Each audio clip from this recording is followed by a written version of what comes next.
নানা অনিশ্চয়তা ও আশঙ্কা কাটিয়ে দেশ জুড়ে শুরু হয়েছে ভোট উৎসব। আজ বৃহস্পতিবার সকাল 7:30টায় ভোট গ্রহণ শুরু হয়েছে, যা চলবে টানা 4:30 পর্যন্ত। সংসদ নির্বাচনে এবার গণভোটও রয়েছে। এই দুই ভোট মিলে আগামী 5 বছর কারা দেশ পরিচালনা করবে, দীর্ঘদিন ধরে সমালোচিত যে ব্যবস্থাগুলো রয়েছে, সংস্কারের বিষয়ে জনসমর্থন চাওয়া হয়েছে। সব মিলিয়ে এবারের নির্বাচন খুবই গুরুত্বপূর্ণ।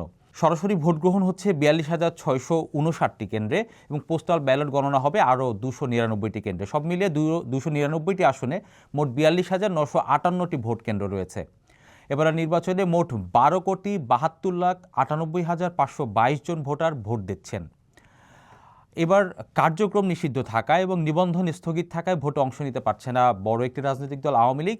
1996 সালের 15 ফেব্রুয়ারি নির্বাচন বর্জনের পর দলটি এবার নির্বাচনের লড়াইয়ে নেই। এবার মূলত লড়াই হচ্ছে বিএনপি জোট ও জামায়াত জোটের মধ্যে। দেশে নিবন্ধিত 59টি রাজনৈতিক দলের মধ্যে 50টি নির্বাচনী প্রতিযোগিতায় অংশ নিচ্ছে। প্রতিদ্বন্দ্বী প্রার্থীদের মধ্যে 1,755 জন রাজনৈতিক দলের মনোনীত এবং 273 জন মনোনীত স্বতন্ত্রভাবে। প্রতিদ্বন্দ্বীদের মধ্যে 4%রও কম আছে নারী প্রার্থী। জামায়াতে ইসলামী সহ প্রায় 30টি দল, কোনো রাজনৈতিক দল মানে জামায়াতে ইসলামী সহ 30টি রাজনৈতিক দল কোনো নারী প্রার্থী দেয়নি।